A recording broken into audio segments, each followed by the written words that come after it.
மகா சிவராத்திரி புராண கதை மற்றும் வழிபாடு தோன்றிய தல வரலாறு பற்றி தெரிந்து கொள்ளலாம். சிவபெருமானுக்குரிய மிக முக்கியமான முதன்மையான விரதமான மகா சிவராத்திரி விரதத்தின் சிறப்புகளை பற்றி சொல்லாத புராணங்களே கிடையாது. சிவபெருமான் பார்வதி தேவியை திருமணம் செய்து கொண்ட திருநாளையே மகா சிவராத்திரியாக கொண்டாடுகிறோம் என்பது அனைவருக்கும் தெரியும். ஆனால் இந்த நிகழ்வு எங்கு நடைபெற்றது, மகா சிவராத்திரி விரதம் வழிபாடு தோன்றிய தலம் எது என்பதை வாங்க தெரிந்து கொள்ளலாம். மகா சிவராத்திரி தோன்றியது திருவண்ணாமலை தலத்தில்தான் என்பது பலருக்கும் தெரியாத உண்மை. இந்த நாளில்தான் கோடி சூரிய பிரகாசத்துடன் சிவபெருமான் லிங்க வடிவில் திருவண்ணாமலையில் தோன்றினார் என்று புராணங்களில் குறிப்பிடப்பட்டுள்ளது. விஷ்ணுவுக்கும் பிரம்மாவுக்கும் தங்களில் யார் பெரியவர் என்ற சண்டை ஏற்பட்ட போது அவர்களது சண்டையை தீர்த்து வைக்குமாறு தேவர்கள் அனைவரும் சிவபெருமானிடம் முறையிட்டனர். அதை ஏற்ற சிவபெருமான் மிகப்பெரிய நெருப்பு பிழம்பாக விஷ்ணு பிரம்மா இருவர் முன்பும் தோன்றினார். அந்த நெருப்பு பிழம்பு மண்ணுக்கும் விண்ணுக்கும் பரவி மிக பிரம்மாண்டமாக காட்சியளித்தது.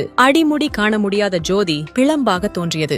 ஈசனின் செயலாகத்தான் இருக்கும் என்பதை உணர்ந்த விஷ்ணு தனது முயற்சியை கைவிட்டு திரும்பி வந்தார். அவரிடம் இருந்த ஆணவம் காணாமல் போய்விட்டது. ஆனால் பிரம்மாவிடம் இருந்த அகந்தை மட்டும் நீங்கவில்லை. உயர பறக்க முடியாமல் சோர்வடைந்து திரும்பிக் கொண்டிருந்த பிரம்மா ஒரு தாழம்பூவை பார்த்தார். அந்த தாழம்பூ ஈசனின் முடியில் இருந்து விழுந்து பல நூறு யுகங்களாக கீழே வந்து கொண்டிருப்பதை அறிந்தார். நெருப்பு பிழம்பின் முடியை தான் கண்டதாக பொய் சொல்ல வேண்டும் என்று அந்த தாழம்பூவிடம் பிரம்மா கேட்டுக்கொண்டார். தாழம்பூவும் அதற்கு சம்மதித்தது. தரை இறங்கியதும் அந்த தாழம்பூ பொய் சாட்சி சொன்னதும் கோபப்பட்ட சிவபெருமான் நெருப்பு பிழம்பில் இருந்து வெடித்துக் கொண்டு லிங்க வடிவில் வெளியில் வந்தார். விஷ்ணுவுக்கும் தேவர்களுக்கும் கேட்ட வரங்களையெல்லாம் கொடுத்த சிவபெருமான் பொய் சொன்னதற்காக பிரம்மாவுக்கு பூமியில் கோவில் இல்லை என்றும் தாழம்பூவை பூஜைக்கு தகுதியற்ற மலராவாய் என்றும் சாபமிட்டார். இந்த நிகழ்ச்சி நடந்தது திருவண்ணாமலையில். இதன் மூலம் உலகில் திருவண்ணாமலையில்தான் முதலில் அக்னி தோன்றியது என்கிறார்கள். இந்த அக்னியில் இருந்துதான் சூரியன், சந்திரன் பிரகாசங்கள் மற்றும் தீப